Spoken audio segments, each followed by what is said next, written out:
Hello friends, आज आपण अत्यंत महत्त्वाची माहिती पाहणार आहोत, जसे की नातवाचा आणि नातीचा आजोबांच्या संपत्तीवर अधिकार किती असतो आणि तो त्यांना कसा मिळतो याबद्दल माहिती पाहणार आहोत। फ्रेंड्स, व्हिडिओ पूर्ण बघा, लाईक कमेंट शेअर करा आणि सबस्क्राइब करायला अजिबात विसरू नका।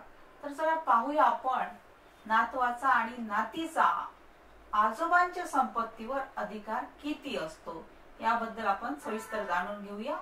तर नातवाचा आजोबाच्या संपत्तीवर अधिकार नसतो जर ती मिळकत किंवा प्रॉपर्टी आजोबांची स्वतः कमावलेली असेल, तर त्यावर कायदेशीर अधिकार नसतो, कारण ती सेल्फ एक्वायर्ड प्रॉपर्टी असते। आता ती संपत्ती आजोबांनी स्वतः कमावलेली असेल तर ती नंतर कुणाला द्यायची याचा कायदेशीररित्या अधिकार फक्त आजोबांना असतो। जर त्यांना ती कमावलेली संपत्ती त्यांच्या मुलाला द्यायची नसेल तर कायदेशीररित्या त्या संपत्तीवर मुलाचा काहीच अधिकार नसतो। त्यामुळे नातवांचा देखील, नातवाचा नातीचा देखील त्यावर अधिकार राहत नाही।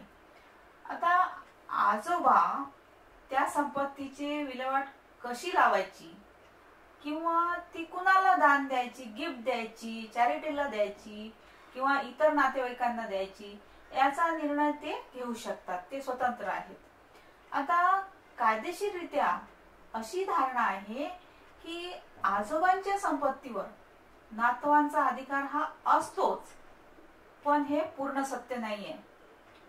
मग कायदेशीररित्या आजोबांच्या कोणत्या संपत्तीवर नातवाचा अधिकार असतो हा प्रत्येकाच्या मनात निर्माण होतो प्रश्न, की आपल्याला ही प्रॉपर्टी, आजोबांची प्रॉपर्टी कशी मिळणार, कायदेशीररित्या आपल्याला कोणता अधिकार असेल। तर तो अगदी सरळ आणि सोप्या मार्गाने आपण पाहूया।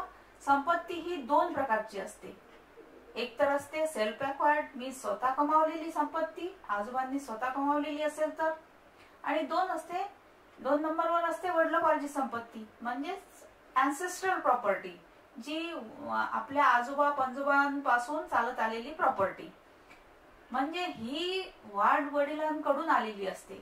आता यापैकी कुठल्याही प्रकारची संपत्ती ही नातवाला डायरेक्ट मिळत नाही, तर त्यासाठी दोन नियम आहेत। आता ते दोन नियम कोणते, तर नंबर 1 वडिलांच्या मृत्यूनंतर, आणि नंबर 2 म्हणजे आजोबांनी मृत्यूपत्र केले असेल तर, म्हणजेच आजोबांनी विल हे लिहून ठेवले असेल तर। आता असे मृत्यूपत्र जे आजोबांनी नातवाच्या नावाने केले असेल किंवा संपत्ती नातवाला मिळावी असे केले असेल, पण एक गोष्ट लक्षात घ्या की आजोबांना मृत्यूपत्र करण्याचा अधिकार तेव्हाच असतो जर ती संपत्ती त्यांनी स्वतः कमावलेली असेल, म्हणजे ती सेल्फ एक्वायर्ड असेल संपत्ती, तरच। जर ती संपत्ती वडिलोपार्जित असेल तर मात्र आजोबा मृत्यूपत्र करू शकत नाही, म्हणजे त्यांनी स्वतः कमावलेली प्रॉपर्टी असेल तर ते कोणालाही विल करून देऊ शकतात, कोणाच्याही नावाने देऊ शकतात, पण जर ती अँसेस्ट्रल असेल तर ते मृत्यूपत्र करू शकत नाहीत। आता जर वडील हयात आहेत आणि आजोबांची संपत्ती ही स्वतः कमावलेली असेल तर ती डायरेक्ट नातवाला मिळणार नाही, तर वडिलांद्वारे नातवाला मिळेल।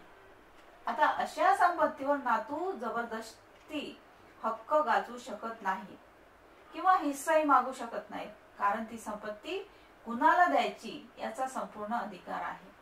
आता आजोबांना जर ती प्रॉपर्टी नातवाला द्यायची नसेल किंवा त्यांच्या मुलाला देखील द्यायची नसेल तर ती कुणाला दान करायची, कुणाला गिफ्ट मध्ये द्यायची याचा पूर्ण अधिकार आजोबांना आहे। जर आजोबांनी ही संपत्ती वडिलोपार्जित असेल किंवा वडिलांचा मृत्यू झाला असेल, मात्र त्यावर कायदेशीररित्या संपूर्ण अधिकार हा नातवांचा असतो। अशी संपत्ती वारसा हक्काने नातवाला मिळते। पण आजोबांची संपत्ती ही स्वतः कमावलेली असेल पण आजोबांनी मृत्यूपत्र केलेच नसेल तर मात्र त्यांच्या मृत्यूनंतर ती संपत्ती वडिलांद्वारे नातवाला मिळते। आता जर आजोबांची संपत्ती ही स्वतः कमावलेली असेल आणि त्यांनी मृत्यूपत्रात नातवाला हिस्सा देण्यासंदर्भात उल्लेख केला नसेल तर मात्र नातवाला त्या संपत्तीत काहीही अधिकार मिळणार नाही. तर फ्रेंड्स, ही होती अत्यंत महत्त्वाची माहिती. थँक्यू.